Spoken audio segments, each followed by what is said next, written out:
Welcome back to the Vanessa G Fitcast. I'm Vanessa Pozos, and here with me, as always, is my co-host and husband, Omar Pozos. How are you doing, Omar? I'm doing better than you, considering you've got the C. Can people say the COVID word now? The C word? The C word? I don't think it's the vid? Yeah, it's not a blocked word anymore like it used to be, I think, at least. Well, I'm doing good. I'm a little stressed with work, but still feeling very hopeful and excited for the weekend. So all in all, I'm doing pretty good. I like how you say it with like a sing-songy voice. Like, I'm Yes, excited the for tonality, the weekend. Yeah, that's me. How are you? I've definitely been better, but I am on the up. COVID kicked my butt this week. I still have yet to get COVID, by the way. You have had COVID in the I've past. never tested positive. Choosing not to test when you clearly have I've signs. never had the symptoms for it. Yeah. Okay. Ignorance is bliss. Sure. It just like came out of nowhere on Monday, and I just like woke up and I was like, whoa, not feeling well. And I kind of had that feeling. So I took a COVID test and I was like, okay, yeah, that's what this is. But you know what? It's like each day I felt better than the last, but yesterday I feel like I almost felt too good. I did an IV drip on Monday because that historically really helps me a lot when I'm not feeling well. It definitely helped a lot to where, Monday was the day I felt, first got it. Wednesday, I was like, man, I am like 100% almost, like I am back. And I probably just pushed a little bit too hard with like just a very busy work day. And so then today, Thursday, I'm like, oh man, no, I am not back. I am still feeling it. I'm not back. But still feeling good enough for an episode, although I have to apologize. My voice is a little bit, maybe a little bit still like nasally and whatnot, but still good enough for an episode. And I wanted to bring you guys some good value this week and talk about something that I've chatted with a few people about recently. And this is a very counterintuitive concept, but we're going to talk about how to reduce bloating by actually eating more food.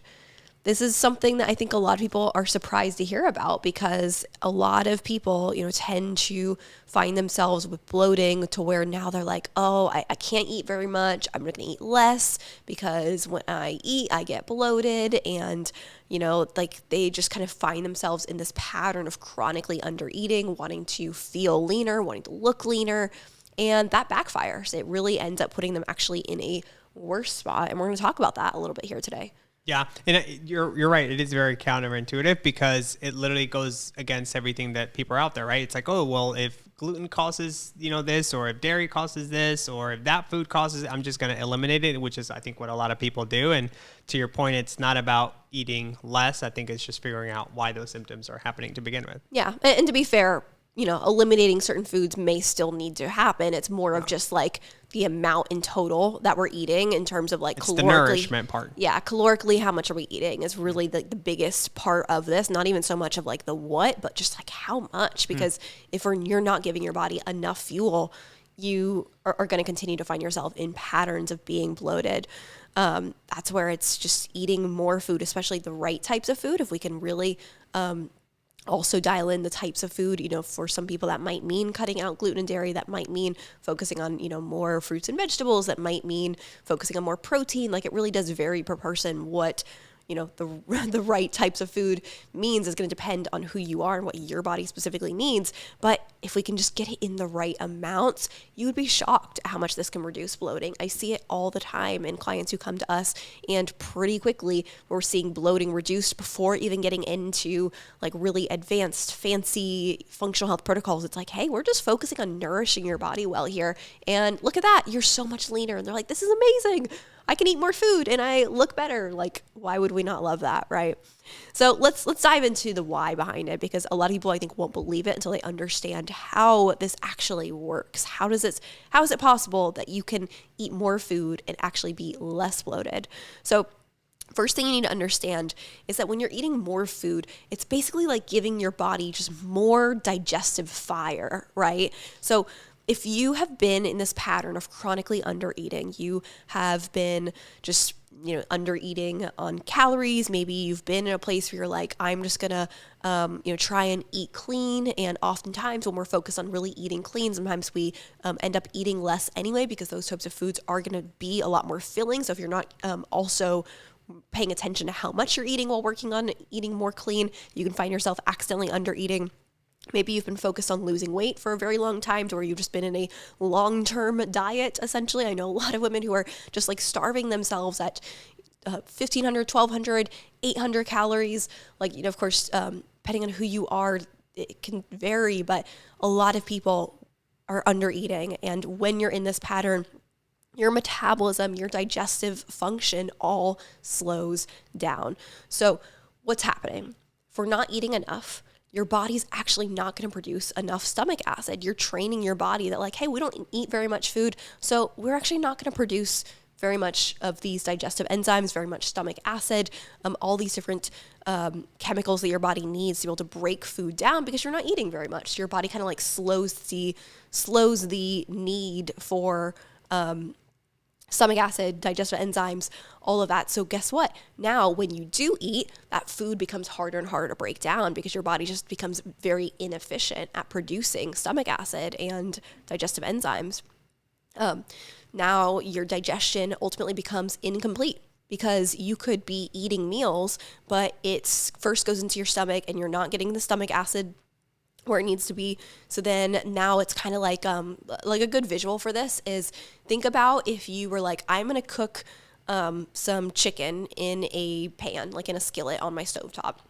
And you go and you put some oil on the skillet on the stovetop, and you like start to heat it, but then you're like, I kind of forgot to turn the heat up, and like you just slap that raw chicken on there, and the raw chicken's just like sitting in the skillet for a while without there actually being the heat to actually cook the chicken. Well, guess what's going to happen over time? That raw chicken sitting there, it might be like partially cooked from like the little bit of warmth from when you kind of had it turned on, but like because you never actually turned the heat up where it needs to be to cook the chicken, what's going to happen? The chicken's going to start to like develop bacteria, and it's not going to be fully cooked, right? That's kind of what happens in your stomach. If you don't have a sufficient stomach acid production, that's where you start to get bacteria in your stomach. That's where a lot of people end up with like H. pylori. I had H. pylori for a long time.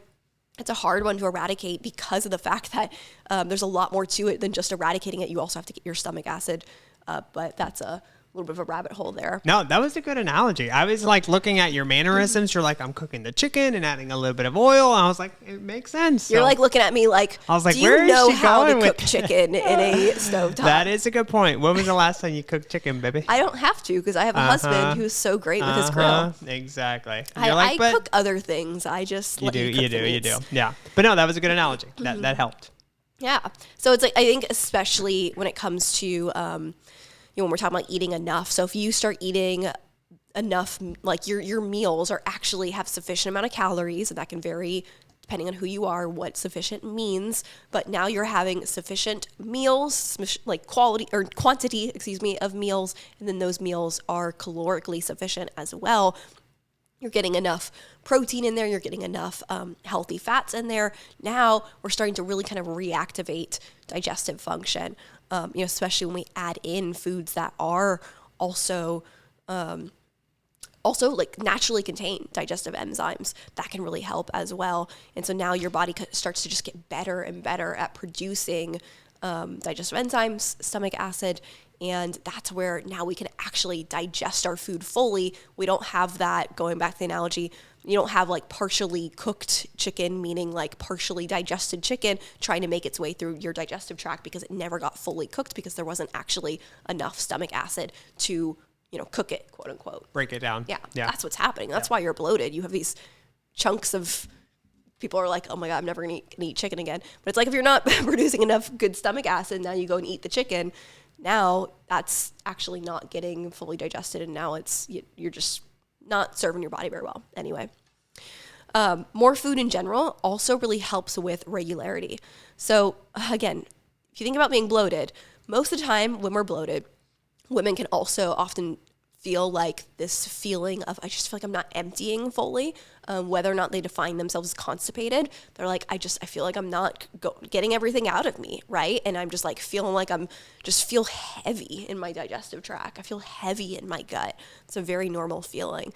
Well, in that instance, it's really hard to convince somebody that actually, yeah, let's eat more food. Yeah, let's add to that heaviness, right? That's a hard thing to get someone to understand. But what you need to understand is that you might have that just like heavy feeling. You might feel like you're not fully emptying out because your body's actually just not like moving things through because there's not a whole lot to move through. So almost think of it as like the food is kind of getting stuck. Maybe there's not enough bulk to your stool. It could be it could be a little bit of like a low fiber type of issue. It could be that we're not getting in enough healthy fats. It could be also that we're not drinking enough water as well. But, any one of those things, as well as not eating enough in total, you're probably not going to the bathroom very well. And that's where sometimes we start eating a little bit more and it just kind of like gets everything moving through. And now you're like, oh man, I'm finally feel like I'm actually going to the bathroom well. I'm like, that's a great feeling. Let's be honest. No thoughts on that one. I got nothing on that one for you. In general, so like just coming off this too. So we understand why eating more food is going to help. We really just want to make sure that we are eating with consistent, really just predictable rhythms throughout the day, because that's going to kind of like think of it as just reducing the backup. We want to make sure that we are eating at consistent times and we're eating consistent amounts day over day. We're not having like some days where we barely eat, some days that we eat a lot. We want to give our body this sense of consistency so we can consistently pull things through the digestive tract.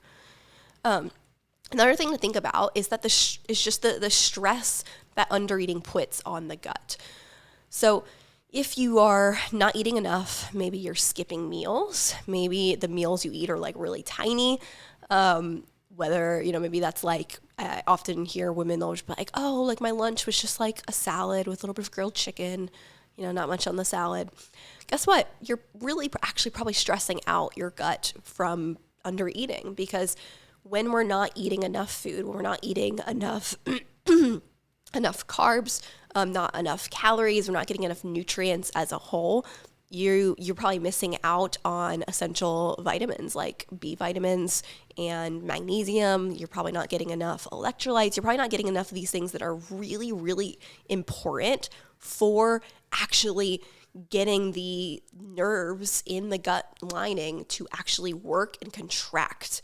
Like your gut is not this just like static thing that just like, it's not like just like this tunnel that doesn't move. It is actually like moving and kind of like massaging things through the gut, right? It does that through actual like nerve contractions in the gut lining. So what actually fires up those nerves? It's the nutrients in the food that we eat. So now you're not eating enough food. You're not actually going to get your gut to work properly in that sense as well. Now the gut's going to be stressed. It's not able to function properly.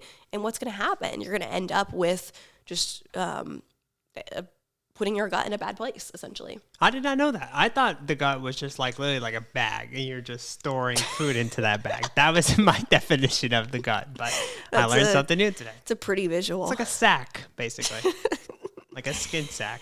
Yeah, no, it's basically like having these like muscle contractions. Huh, there's there's something called the migrating motor complex, and that's basically like think about like if you're eating in a normal, healthy way, you're not like grazing all day long. So that's another thing is like a lot of people who undereat. Why did you point to me on that one? I was just like pointing in general. Oh, you're like, yeah, grazing all day. I was like, what? No, just think of like people in general. Oftentimes those who undereat will tend to graze across the day. Like they'll just be like, oh, I'm just gonna have like a little bit here to tide me over. And then like another hour, 2 hours later, let me just have a little bit more of this to tide me over.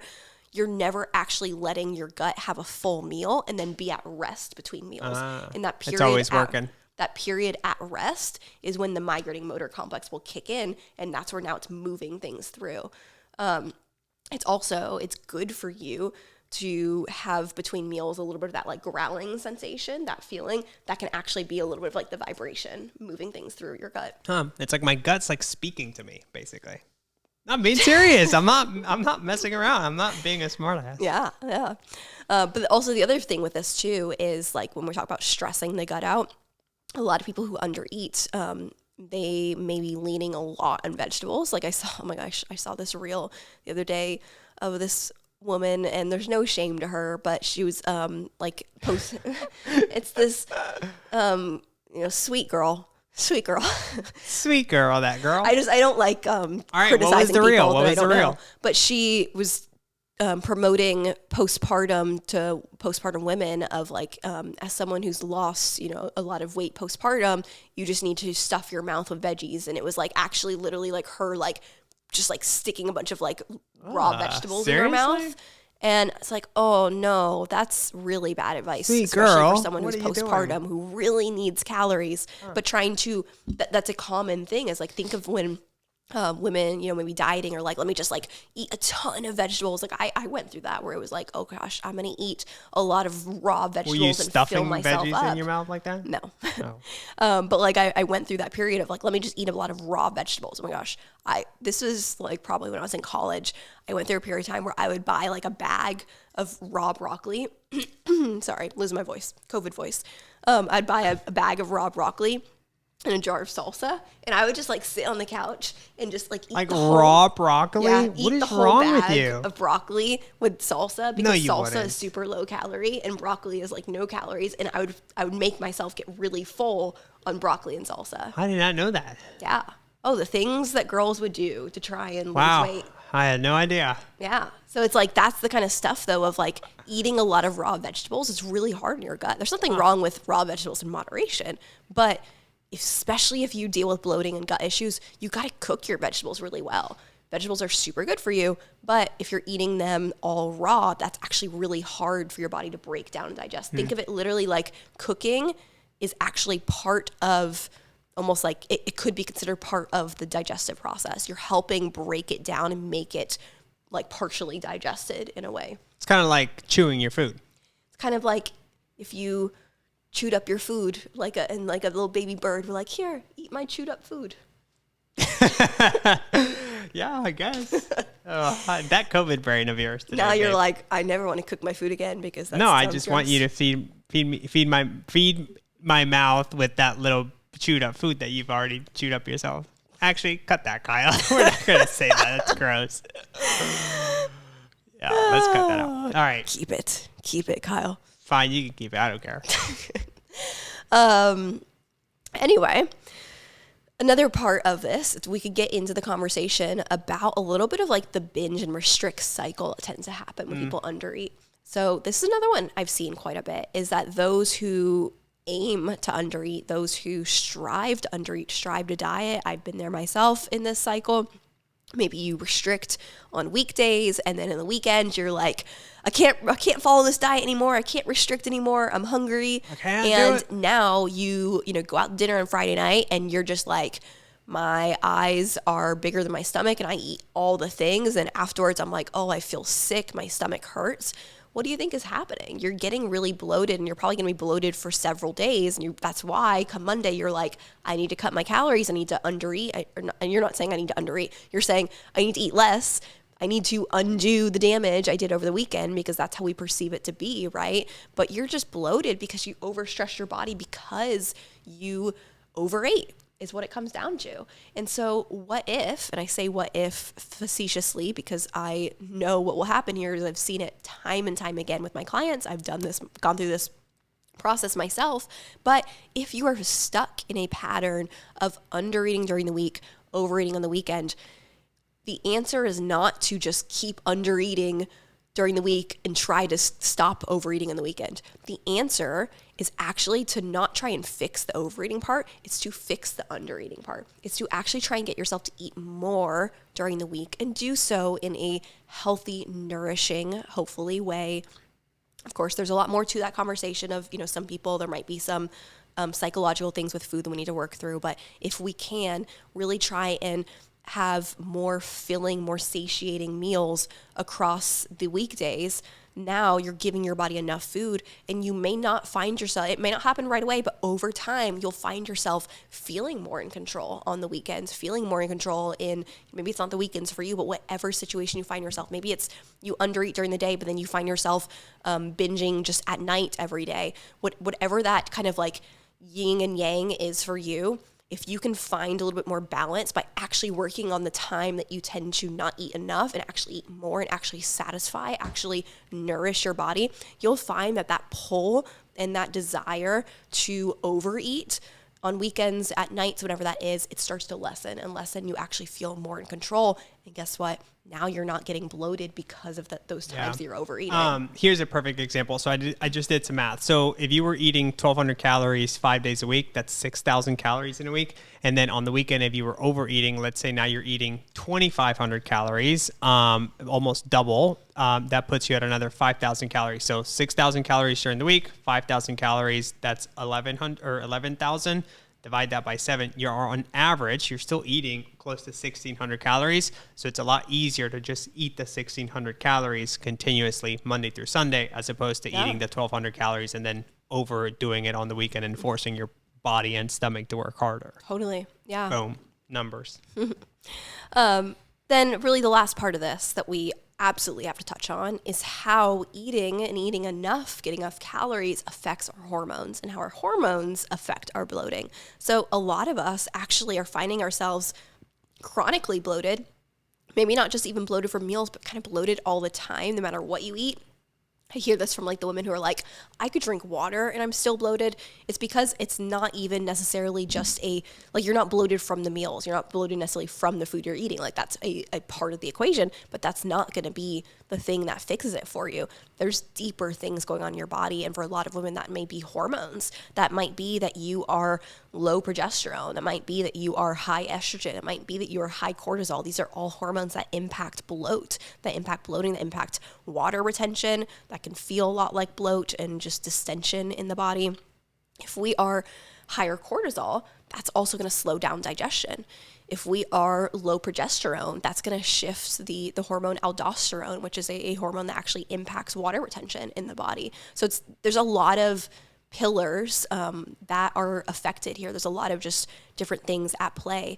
And if your body, not giving your body enough calories, enough nutrients from food, as we've talked about many times before, your hormones are going to end up affected by that. Your hormones are going to be out of balance if you're not eating enough. So even though right now you're like, but I feel bloated, I don't want to eat more, like I want to feel leaner, and when I eat more, it makes me feel less lean, I just feel heavier, I feel more like it just feels kind of like I'm taking a bunch of steps back. What if it is that we just need to take a little bit of a step back so that we can take that big step forward? Like sometimes that has to happen first, right? Now, can I play devil's advocate here? And I know we talked a little bit about this before starting the podcast, but for people that are literally just like, I just physically can't do it. Like I'm uncomfortable. I do feel worse. I'm in pain. For those people, it's not just as easy as like, let's just eat more. There's some more internal stuff that needs to be addressed, right? Yeah. Well, it's, I want to be clear, that still has to happen. We still have to eat more, but there are other things that are going to need to happen alongside that. That's where we have to get a little bit more functional health with it. That's where we probably need to add in maybe some supplements. We maybe need to use some specific protocols, some specific techniques to make sure that your body can handle that increase in food without it being overly uncomfortable, without it leading to unnecessary weight gain, without some of these things happening that can happen if you have a lot of functional health issues going on. But that is not to negate the point that you still have to eat more food. You cannot undereat and expect to heal. That just, you're not giving your body the tools that it needs to heal. Yeah, but just to be transparent here, like at times people that physically just can't do it, it's like, okay, well then something else also internally is going on. And so that's where the functional aspect, whether it's testing protocols alongside nutrition and eating more, that's the 1-2 combo that is really helpful, right? Okay, cool. Yeah. Well, I hope that this was helpful. I hope this was enlightening. If you feel like maybe you are under eating, give this a try. Just work on eating a little bit more food. Try and find more consistency. Try and find more consistency in the amount of meals, the size of meals, all of that at play. And if it does not over time help, if you still feel like you're not getting better, that's where, like Omar said, we do need to also continue to pull back the layers and dig a little bit deeper, but this has to be the first step. So I really encourage you to start here. Thank you guys so much for listening. If this was helpful, do us a favor, share it with somebody, send it to somebody who might also benefit from it so we can get more of this good information out there to the people who need it. That is ultimately our mission with the podcast, is to get good quality, helpful health information into the hands of the women that need it. we'll be back next week with another great episode. Bye, everybody.